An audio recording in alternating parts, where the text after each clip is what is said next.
Onetake.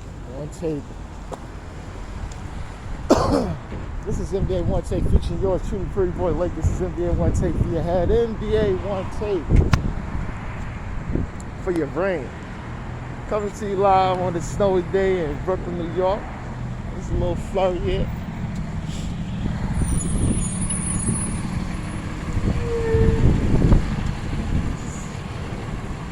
November the 29th, 2021.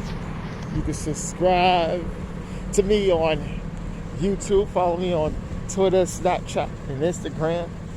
Everything Pretty Boy Laker. I don't be on Snapchat at all. But I got 2 games in the docket and 2 NBA news, right? The first game is round 2. It's in my Los Angeles Lakers as they go against the Detroit Pistons. Everybody knows about the scrum that happened with the one king, LeBron James, and Isiah Stewart last week. But now we're playing again. Everybody is a little hyped, fans booing and everything. It was a nice game. Nothing was happening out the ordinary. Everybody's just playing the game. That's how it is, man. This is, there's no real rivalries like that anymore. There's no real rivalries. But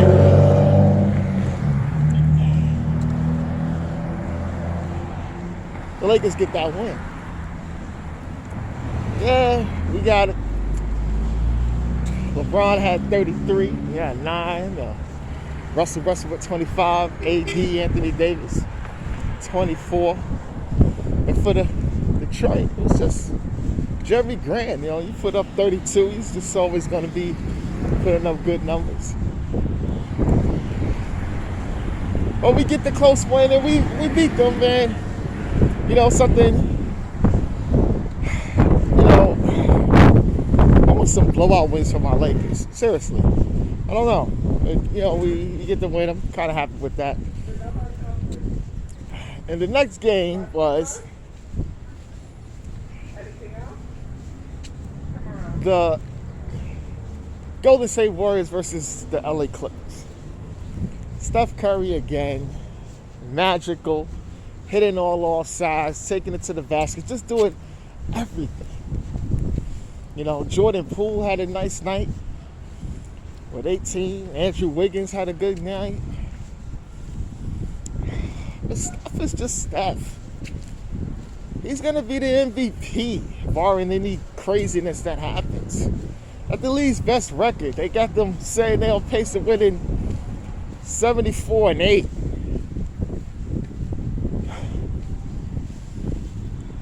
That's Steph. Steph Curry is the man.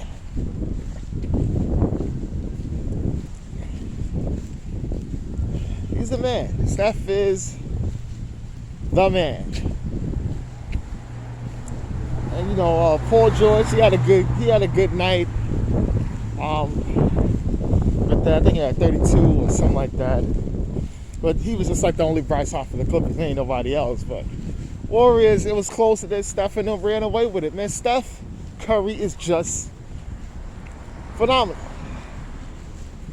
And continues that, and I don't know, he just seems like he's on a mission for some reason. Not going to playoffs the last couple of years, saying the thing is done, got that whole Durant thing out the way. Now listen, we look, this is what we gonna do.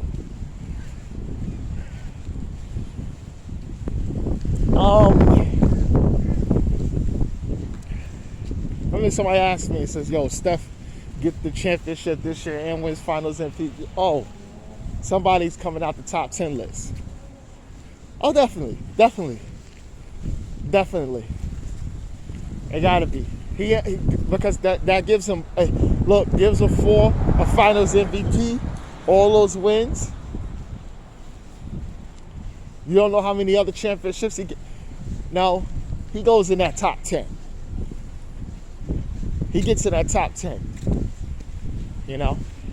That's the same thing, like I said, with Kevin Durant. Durant wins the championship with the Nets as currently constructed. He gets in the top 10. So who you throwing out? Who you throwing out? You know, it's that Wilt.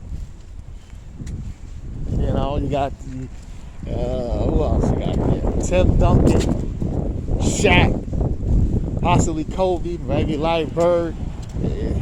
There's a couple of them, you know. I think the top 5 normally state what it is. You know, some people got Kobe lower on that list. But Steph and them gonna get in there. Okay, NBA news. John Wall. This is something that's been happening for a while. He hasn't played all season. Houston and him have some kind of, I don't know, agreement that he doesn't have to play until they find a suitable trade partner, because obviously he wants to start, he wants to play. They feel that that's not working for him. Some reports talking about he's unwilling to come off the bench. So, and why should he come off the bench? And then you seeing him highlights of them killing players in practice, and then they tell him don't practice. You can't practice with the play. Yo, it's a lot. It's a lot here to unpack.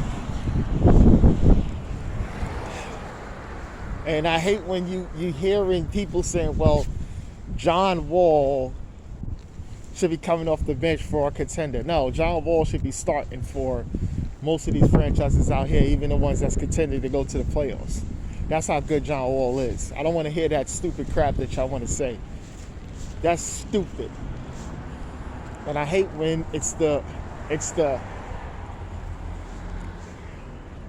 somewhat analytical guys that says it. Like, stop. You know, but I think he said free John Wall.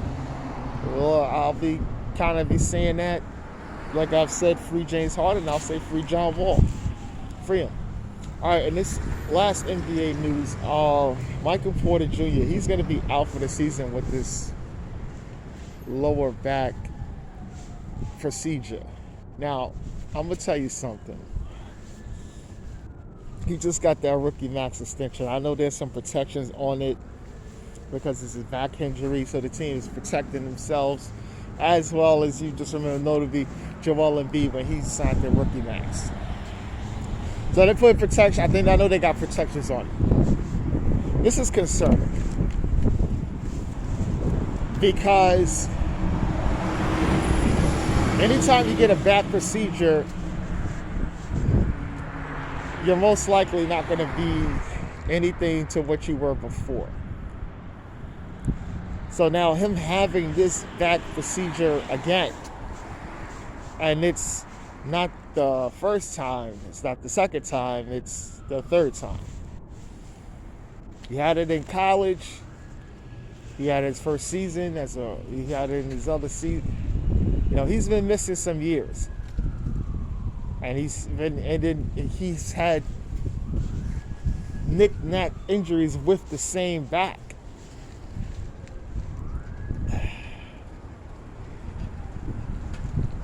Now, I mean, they've seen his potential, and his potential is high. So now, but the thing is, what's going to be next? What would Denver Nuggets do? I mean, I don't think the franchise is in a position to outright release him. But they had eyes on a championship this year when Jamal Murray comes back, and with Jokic, the MVP, he's there, and Michael Porter Jr., when he comes back and he's healthy, they can possibly win a championship with everything meshing up, because those three will be damn near unstoppable to contain. With Jamal Murray shifting his ability to score, and Michael Porter Jr. damn near Kevin Durant-like type, and then you got Jokic, one of the possibly the best passing center in the history of this game, the reigning MVP, the guy that can get everything for you. What is that saying? And also with the other collective parks that they got, and Mike Malone.